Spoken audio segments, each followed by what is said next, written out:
Assalamualaikum warahmatullahi wabarakatuh. Selamat siang teman-teman. Dan pertemuan kali ini kita akan melakukan praktikum pada modul 2, yaitu tentang logika kondisi. Di mana kondisi itu adalah suatu ekspresi-ekspresi atau beberapa syarat pencabangan. Nah, pada beberapa kasus pemrograman, terkadang kita menginginkan komputer melakukan suatu aksi tertentu bila suatu kondisi terpenuhi. Jadi maksudnya itu ketika suatu kondisi itu terpenuhi, maka komputer itu akan memberikan atau melakukan suatu aksi. Nah, pada keberadaan pemerintahan bersyarat pada suatu program memberikan pencabangan proses, seperti ditunjukkan oleh error, no valid link. Nah, pada bahasa Pascal menyediakan dua cara penyajian perintah bersyarat, yaitu if then, else, dan case of. Nah, pada bagian pertama yaitu tentang kondisi if.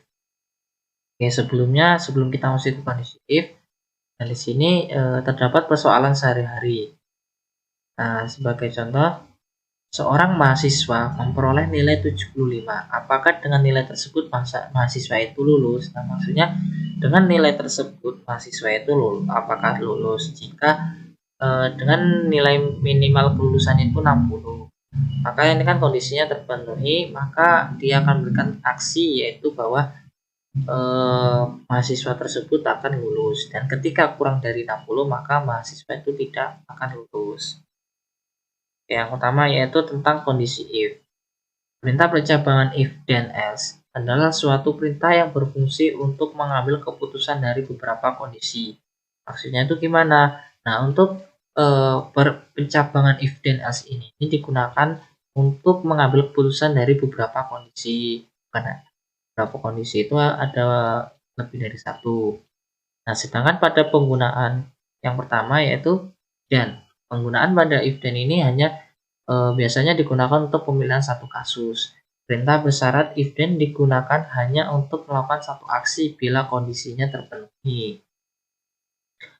Nah, dapat kita lihat bentuk sintak dari perintah bersyarat ini adalah if bla bla bla bla kondisi pencabangan ini then maka aksinya ini apa? Ketika jika kondisi pencabangan ini terpenuhi, maka akan melakukan aksi apa?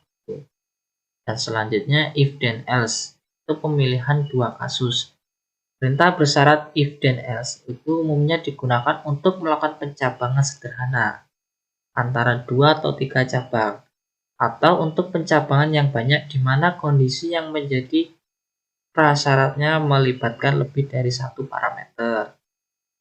Nih, dapat kita lihat bentuk sintaknya. Bentuk sintak dari perintah bersyarat ini adalah if kondisi pencabangan dan aksi ini, and else. Nah, ini maksudnya itu ketika kondisi ini tidak menghasilkan nilai itu, maka akan dilakukan, maka akan keluar pernyataan kedua, atau ketika nilai kondisi pencabangan ini bernilai true, maka akan keluar pernyataan 1. Ketika kondisi tersebut bernilai false, maka akan keluar pernyataan kedua.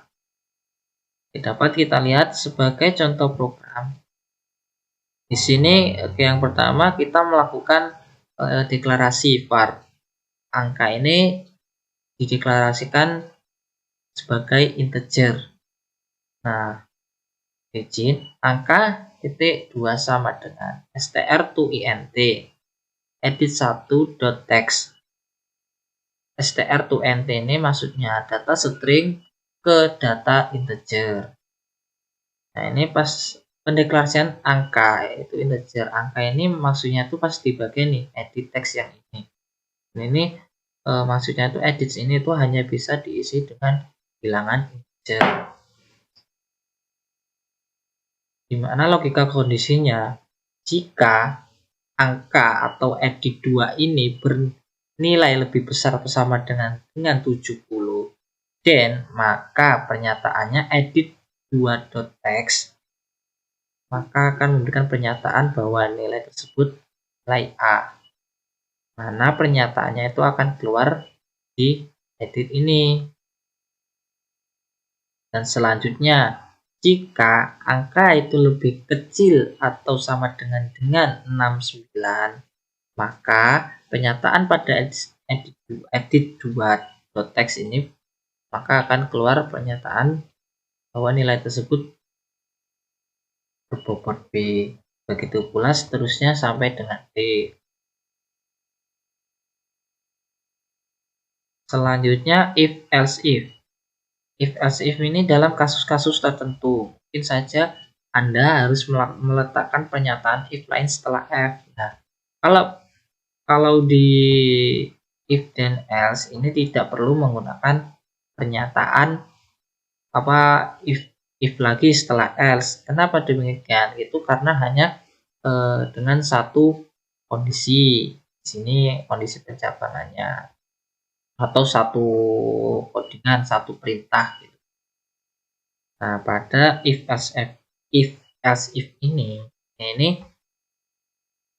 setelah kita memberikan kondisi jika bla bla bla bla, maka di sini itu kita setelah kita memasukkan coding else, dan setelah memasukkan coding else itu kita memasukkan pernyataan atau kondisi lagi. Oke, dapat kita lihat dari contoh pemrogramannya. Nih, di sini kita melakukan deklarasi lagi var n, di mana n ini memiliki deklarasi variabel double. N str to float edit nilai text. Edit nilai itu berarti yang di sini. Nah, jika n lebih besar atau sama dengan 90, dan edit keterangan itu maka nanti akan keluar di sini. Nah, ketika lebih dari atau sama dengan 90, maka akan memberikan pernyataan sangat baik. Else ini seperti sama dengan seperti dan jika apabila n ini lebih besar atau sama dengan 70 dan n lebih kecil sama dengan 89, ini seperti apabila kondisinya itu n ini lebih besar atau sama dengan 70 dan n ini lebih kecil dari 89 atau sama dengan 89, maka edit keterangan teks ini sama dengan baik. Jadi maksudnya itu gimana ini yang di bagian ini? Jadi kondisi di mana nilai tersebut sama dengan di atas 70 atau sama dengan 70 sampai sama dengan 89 atau di bawah 89, maka akan mengeluarkan pernyataan baik. Begitu pula seterusnya. Oke, untuk selanjutnya yaitu tentang pernyataan case of. Perintah bersyarat case umumnya digunakan untuk kondisi dengan banyak pencabangan, dan di mana syarat pencabangan pada bentuk ini hanya boleh melibatkan satu buah parameter dengan tipe data bukan real. Pemeriksaan kondisi di sini lebih tepat disebutkan dalam hubungan relasi sama dengan. Dengan demikian, bila parameter bernilai tertentu, maka dilakukan suatu aksi terkait. Bila bernilai lain, maka dilakukan aksi yang lain juga.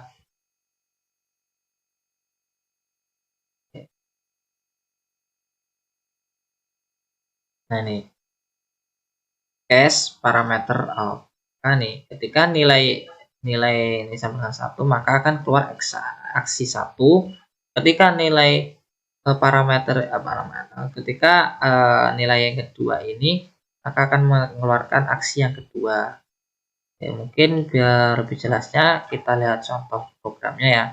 Nah, di sini dapat kita lihat ini suatu program di mana kita untuk mengetahui ucapan kata selamat pagi dalam 5 bahasa. Di mana dalam bahasa Indonesia yaitu ucapannya selamat pagi, dan pada bahasa Jerman yaitu Guten Morgen, dan pada bahasa Inggris yaitu good morning, dan begitu pula seterusnya.